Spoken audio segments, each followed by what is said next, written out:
Hello, Patriots, and welcome back to the Patriot Dad channel. Just a few days ago, JD Vance went to Munich, Germany, and gave some comments at the Munich Security Conference. Now, I haven't seen it. I've seen a little bit of commentary about it on X, which really piqued my interest because his speech apparently is quite scathing when it comes to the European allies that we have. And I look forward to reacting to this for you guys. And leave a comment. Let me know what you guys think, because if you enjoy it, I will do more content like this.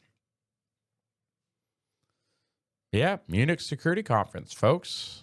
Let's go. Mr. JD Vance, who was here last year as senator, and we are very happy that he has come back to Munich, and we are very much looking forward to his speech. Please welcome Vice President JD Vance.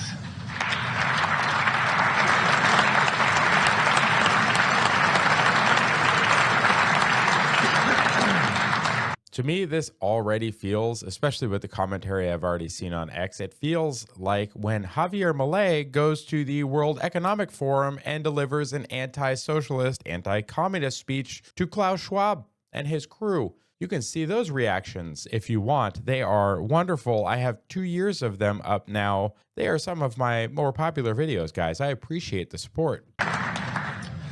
Well, thank you, and thanks to all the gathered delegates and luminaries and media professionals, and thanks especially to the host of the Munich Security Conference for being able to put on such an incredible event. We're, of course, thrilled to be here. We're happy to be here. And, you know, one of the things that I wanted to talk about today is, of course, our shared values. And, you know, it's great to be back in Germany. As you heard earlier, I was here last year as United States Senator. I saw Foreign Secretary David Lammy and joked that both of us last year had different jobs than we have now.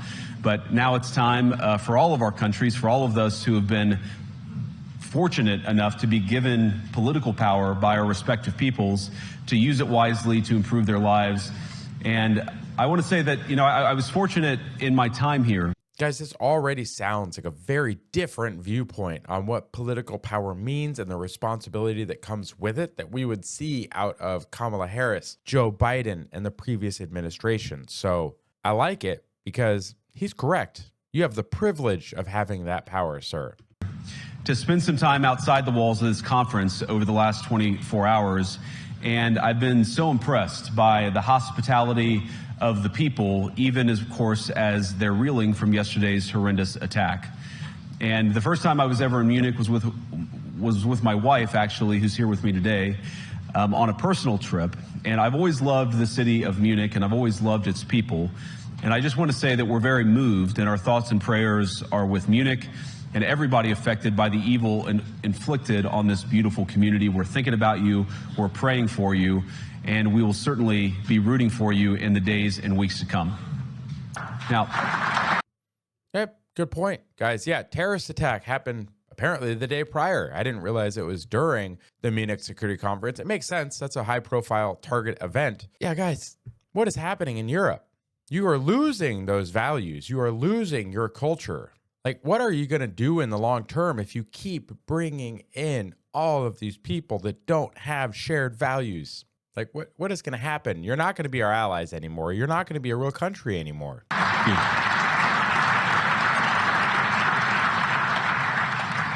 I hope that's not the last bit of applause that I get, but It might be. we gather at this conference, of course, to discuss security. And normally, we mean threats to our external security. I see many great military leaders gathered here today. But while the Trump administration is very concerned with European security and believes that we can come to a reasonable settlement between Russia and Ukraine, and we also believe that it's important in the coming years for Europe to step up in a big way to provide for its own defense, the threat that I worry the most about vis-a-vis Europe is not Russia, it's not China, it's not any other external actor. And what I worry about is the threat from within.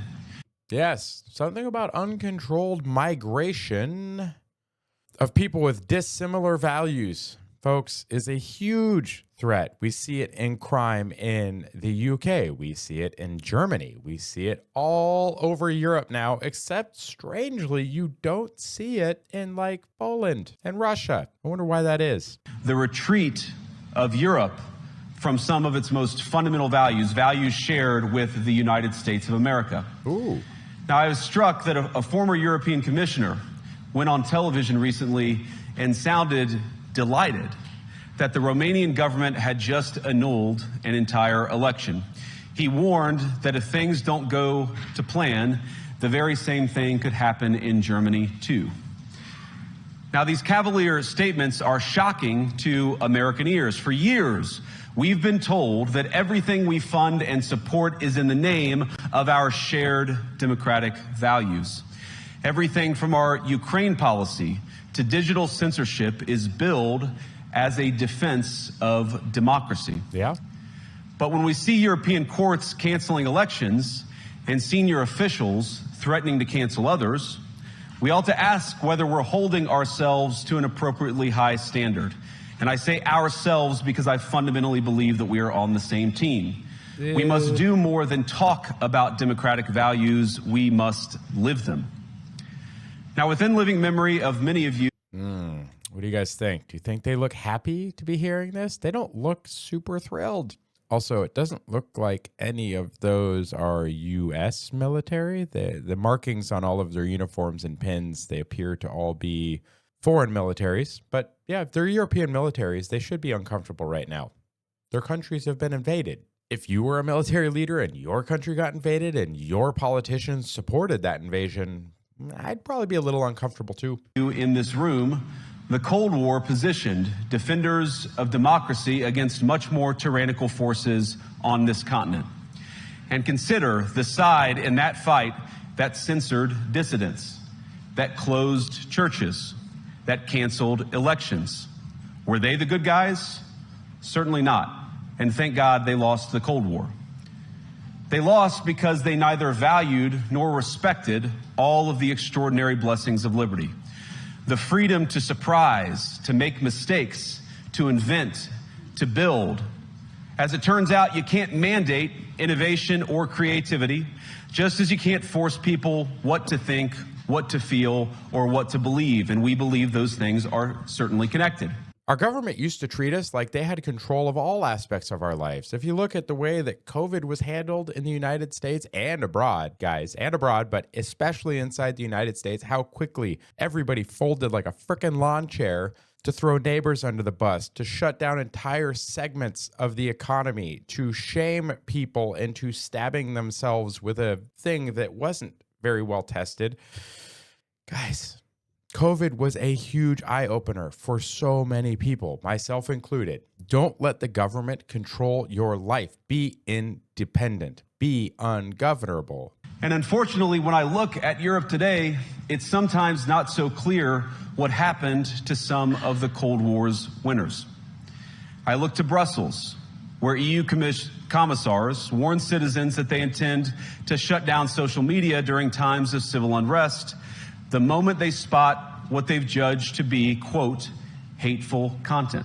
And then the real question is, who is the decider in that? If it is the government just decides when it doesn't like what people are saying and they shut it down, yeah, that's not good.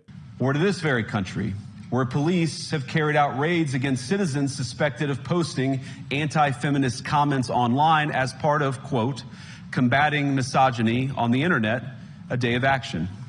Guys, the internet is just an interesting place. It's a place of freer speech, but there's a lot that comes with that, guys. There's a lot of not good things that come with that, but there's a lot of good things. And the best way to demonstrate just how bad an idea is to let somebody communicate it openly, because then everybody else is free to point out just how dumb and just how bad that idea is. And then they can get shamed into going away. When you take away the mechanism with which we shame people for their very bad ideas, you're going to have more bad ideas. And that's probably not good either.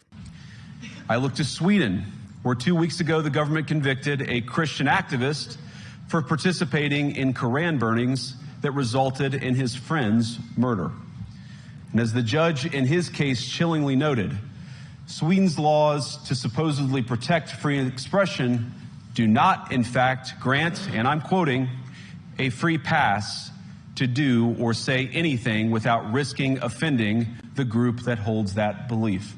Yeah, don't care about the offense part. I really don't. We need to go back to where it's okay to offend people, guys. We need to have tougher skins. People have tried to offend me. I don't care. None of the viewpoints of the people on the internet are going to impact how I view myself, view my family, view my surroundings. Like, guys, I love you guys. I do. And I appreciate your support. But I don't build my self-worth because of you. I have my own self-worth already, and then I bring my viewpoints to you. If you want to give me feedback, feel free. Leave it in a comment, and I'll respond to as many of them as I can, whether I support you or not. If it auto-filters out, guys, I can't control that. I don't have time to look through the stuff that gets auto-filtered out in my comments. I just don't. So don't be overly nasty, because I'll probably just never see it. But if you want to actually engage and challenge me, fine. Let's do that discussion. Go over to the Discord. Do it there. Shoot me a message on X. I usually ignore most DMs, but if I find it interesting enough, I might respond. But yeah, guys, we need to make shaming great again. And perhaps most concerningly, I look to our very dear friends, the United Kingdom, where the backslide away from conscience rights has placed the basic liberties of religious Britons in particular in the crosshairs.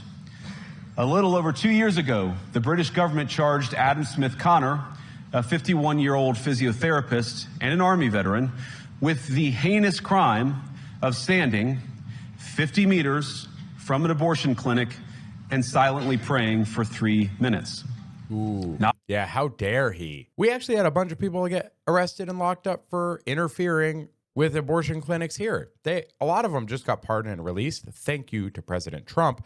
But the prior administration left them there to rot. We have the same problems back home, Mr. Vance. Don't forget. We need to do that house cleaning here as well. Not obstructing anyone, not interacting with anyone, just silently praying on his own. And after British law enforcement spotted him and demanded to know what he was praying for, Adam replied simply, it was on behalf of the unborn son he and his former girlfriend had aborted years before. Ooh. Now, the officers were not moved. Adam was found guilty of breaking the government's new buffer zones law, which criminalizes silent prayer and other actions that could influence a person's decision within 200 meters of an abortion facility. You are criminalizing somebody's silent prayer because it might save a life? Evil, guys, evil. He was sentenced to pay thousands of pounds in legal costs to the prosecution.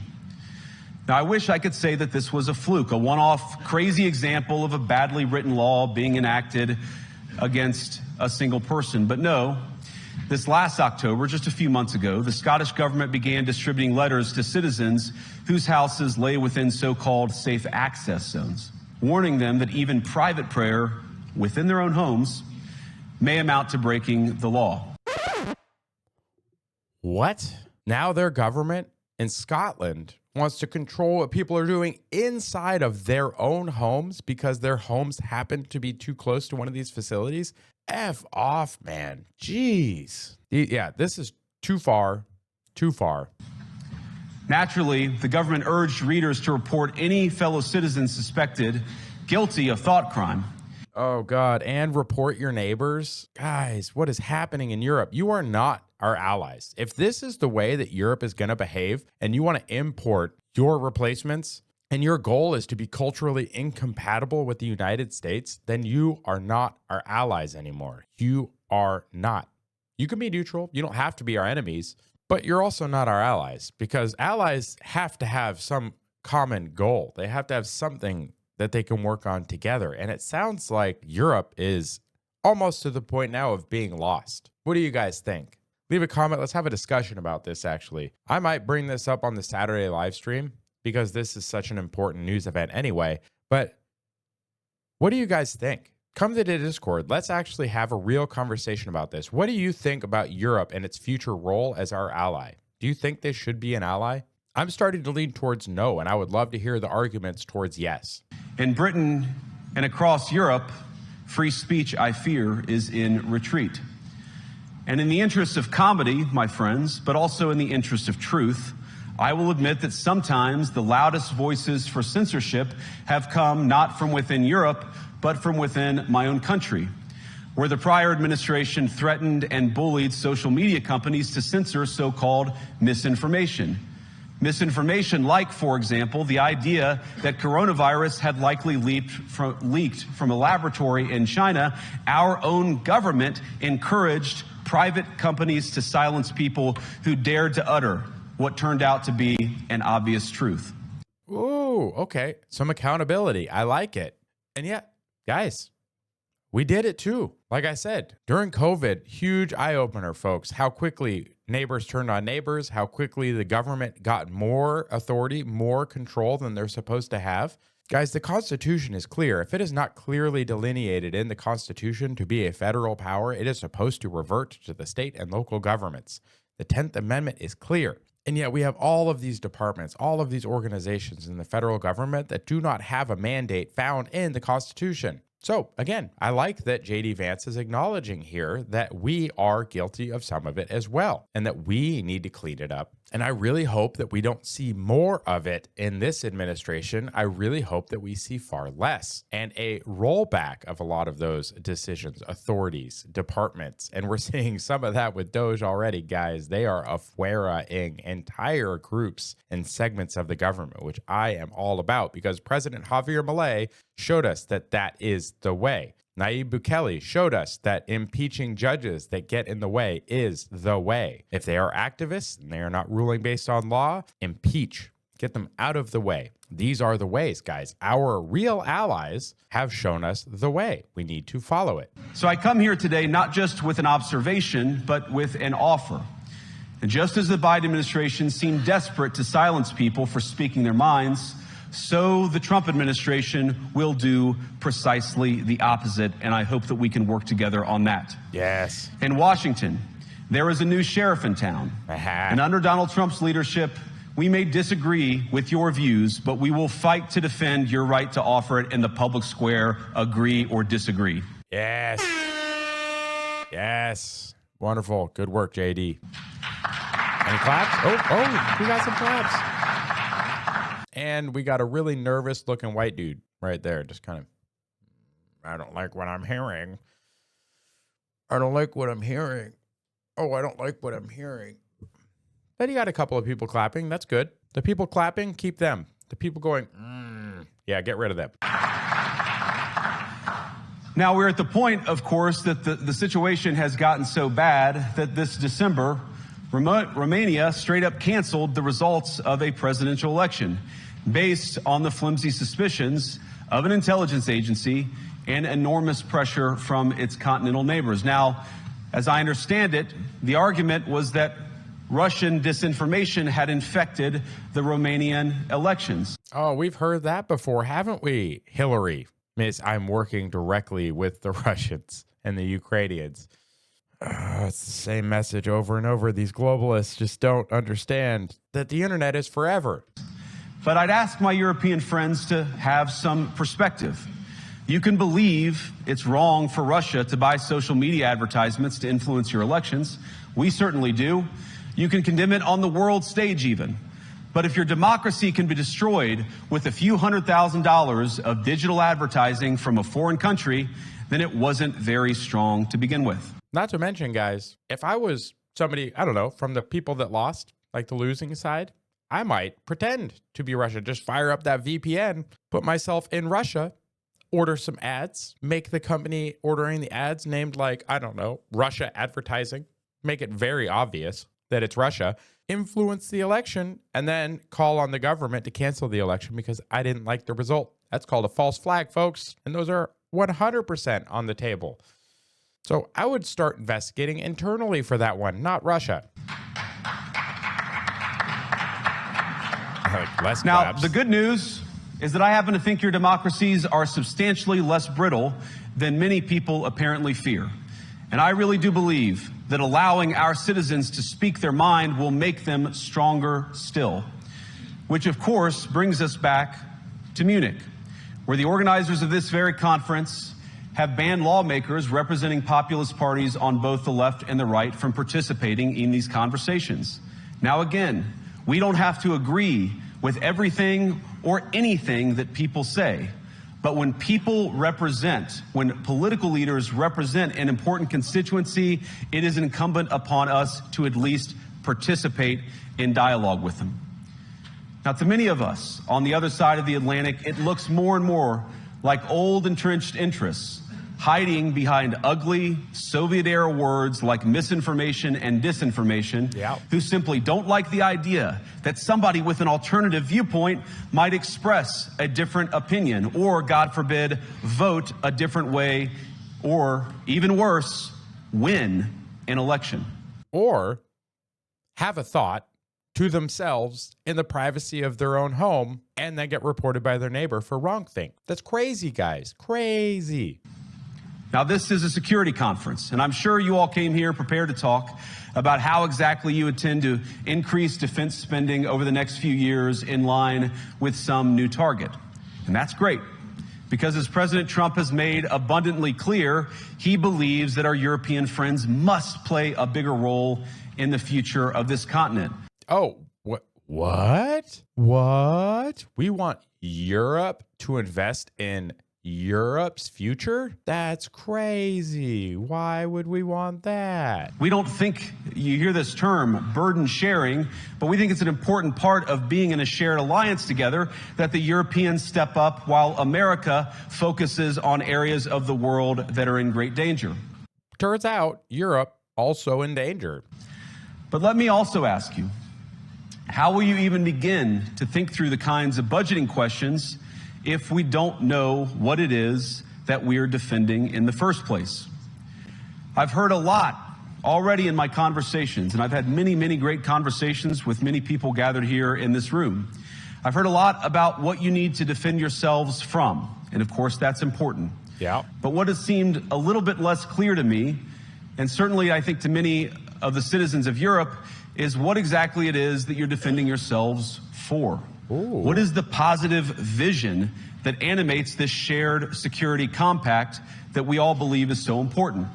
The UN Agenda 2030, I think, is what Europe's going with. I think that's the right agenda number. I'll look it up and we'll put it on the screen if it isn't. But yeah, these globalist agendas, I think, are what is driving a lot of these decisions, guys, and it is awful. We need to go back to nationalism. We need to have countries that are proud to be themselves. We cannot save the entire world from itself. These countries need to be responsible for themselves. Why are we allowing third world dictators and authoritarians to enrich themselves and their families while their people suffer and die? Just to go, oh, you know what? We'll just take them all here. Authoritarians, you keep getting the aid, you keep getting those billions, and you put those in your pocket, and we'll take all of your people and your problems. So you just get rich over there, and we'll take on all your... No, like that's stupid. Can we help you? Maybe. If we have shared common goals and a shared vision, should we just allow everybody into the United States from all of these different cultures, from all of these different regions of the world with their own problems, their own religions, their own everything else? Should we just have everybody come here? Guys, we aren't built for that. Our own people are already suffering. Who's going to take on the Americans when the Americans collapse? Anyone? Nobody sends us foreign aid now. I don't think they're going to start in the future. Do you? I think they would be just happy if we all went away and they could drive in here and there's nobody left and they just take the resources. I think that's what they really want. What do you guys think? And I believe deeply that there is no security if you are afraid of the voices, the opinions, and the conscience that guide your very own people. Yeah. Europe faces many challenges. But the crisis this continent faces right now, the crisis I believe we all face together, is one of our own making. Yeah, they did. If you're running in fear of your own voters, there is nothing America can do for you. Nor, for that matter, is there anything that you can do for the American people who elected me and elected President Trump. You need democratic mandates to accomplish anything of value in the coming years. Have we learned nothing that thin mandates produce unstable results? But there is so much of value that can be accomplished with the kind of democratic mandate that I think will come from being more responsive to the voices of your citizens. If you're going to enjoy competitive economies, if you're going to enjoy affordable energy and secure supply chains. You know, I'm getting uncomfortable for them. That one real big Chad there, like he looked real uncomfortable, but I'm even getting uncomfortable listening to the way that he is talking to them. He's not wrong either, guys. He's not. If you're afraid of your own citizenry, guys, you are lost. And until they start listening to their own citizenry, not the migrants, their native citizenry, which I know I'm going to hear about in the comments, guys, because, stolen land, conquered, by the way, different.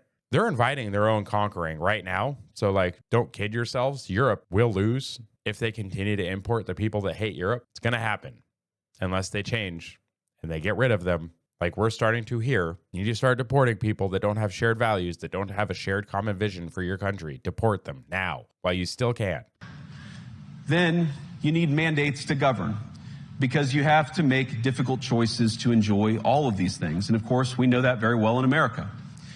You cannot win a democratic mandate by censoring your opponents or putting them in jail, whether that's the leader of the opposition, a humble Christian praying in her own home, or a journalist trying to report the news. Nor can you win one by disregarding your basic electorate on questions like who gets to be a part of our shared society. And of all the pressing challenges that the nations represented here face, I believe there is nothing more urgent than mass migration. Yeah. Today, almost 1 in 5 people living in this country moved here from abroad. That is, of course, an all-time high. 20%, guys. 20% are foreign. That's crazy. It's a similar number, by the way, in the United States. Also crazy, guys. Also an all-time high.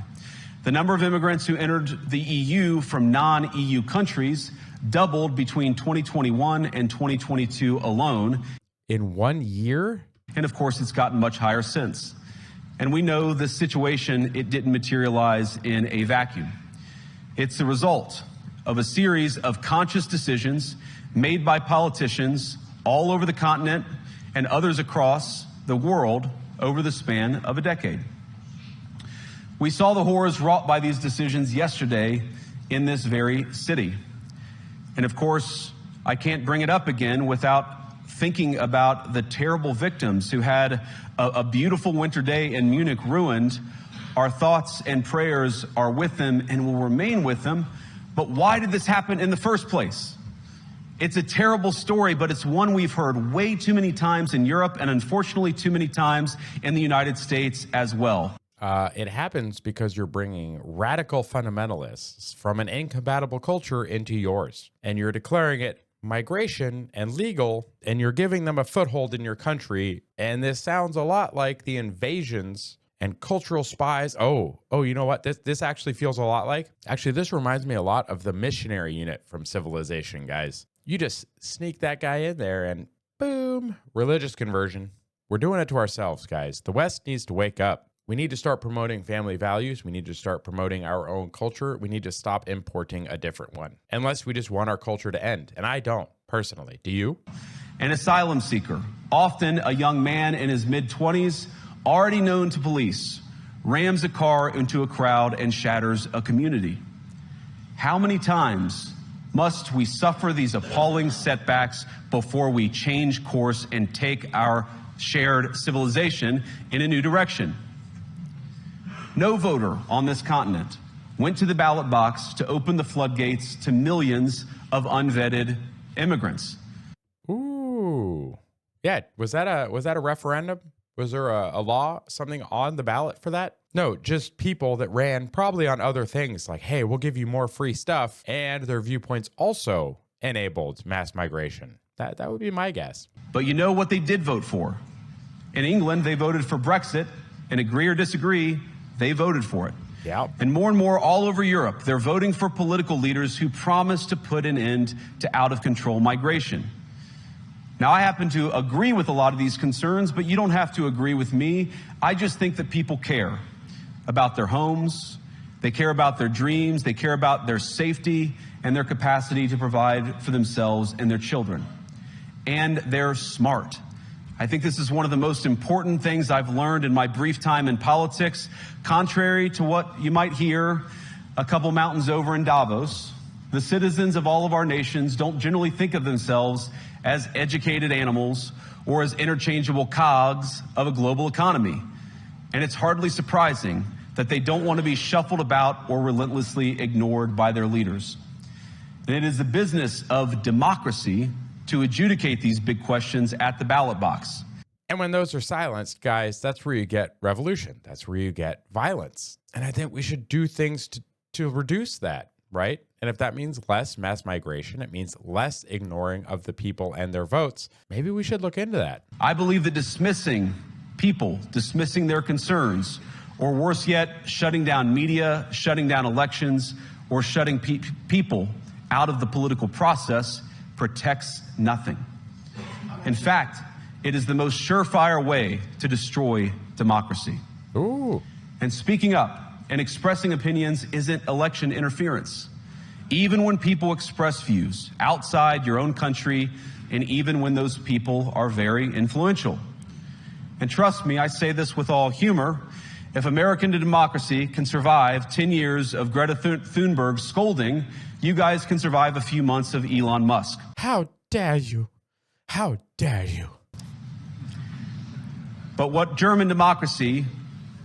no democracy, American, German, or European, will survive is telling millions of voters that their thoughts and concerns, their aspirations, their pleas for relief are invalid or illegal or unworthy of even being considered. Democracy rests on that smug guy right there just rolled his eyes so hard. Go away. On the sacred principle that the voice of the people matters. I don't know who that guy is, but F him. There's no room for firewalls. You either uphold the principle or you don't. Europeans, the people, have a voice. European leaders have a choice. And my strong belief is that we do not need to be afraid of the future. You can embrace what your people tell you, even when it's surprising, even when you don't agree. And if you do so, you can face the future with certainty and with confidence, knowing that the nation stands behind each of you. And that, to me, is the great magic of democracy. It's not in these stone buildings or beautiful hotels. It's not even in the great institutions that we have built together as a shared society. To believe in democracy is to understand that each of our citizens has wisdom and has a voice. Yeah, guys, that is a huge difference, by the way, because most of these authoritarians and idiots think that you and I and the average citizen just has no intelligence, no wisdom, no voice. They should have no input in the process. You're basically treated as peasants. I don't want that. Do you? Do you want to be a peasant? No, let's not do that. That sounds awful. And if we refuse to listen to that voice, even our most successful fights will secure very little. As Pope John Paul II, in my view, one of the most extraordinary champions of democracy on this continent or any other, once said, "Do not be afraid."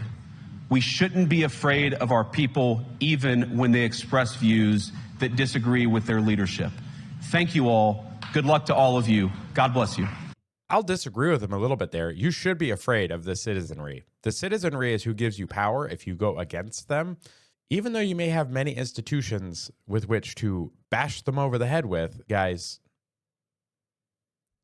know that if you try and strip us of our basic freedoms and rights, it will not end well. The British learned that a long time ago, and I would hate for our government to learn it again.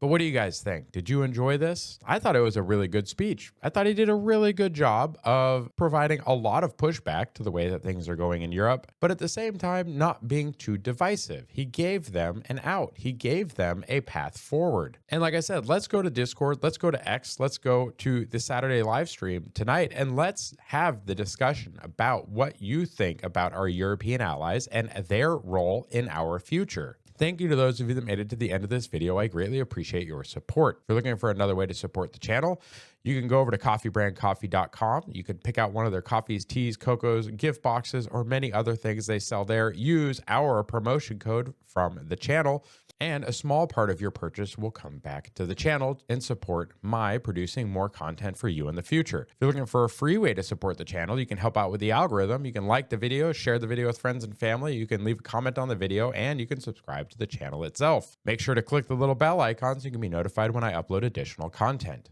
Head on over to Discord, join the conversations going on there. Like I said, let's have a discussion about Europe, our allies there, and their potential role in our future. You can go over to X and follow us at patriot._USA and reach out directly to me. If you have a recommendation for a video or something you want to see on the channel in the future, you can send it to the email that was displayed during the video. You can also submit it in a comment below. I look forward to interacting with you in the future. I look forward to seeing you on the Saturday live stream at 8:30 p.m. Eastern. I look forward to seeing you in the space on X Tuesday nights at 9 p.m. I hope you all have a wonderful week. Take care of yourselves, and God bless. Go ahead and check out one of the links on the screen now to either subscribe to the channel and see the rest of the videos of the channel, or one of the carefully selected videos that you may wish to see that YouTube has used its algorithm to select for you.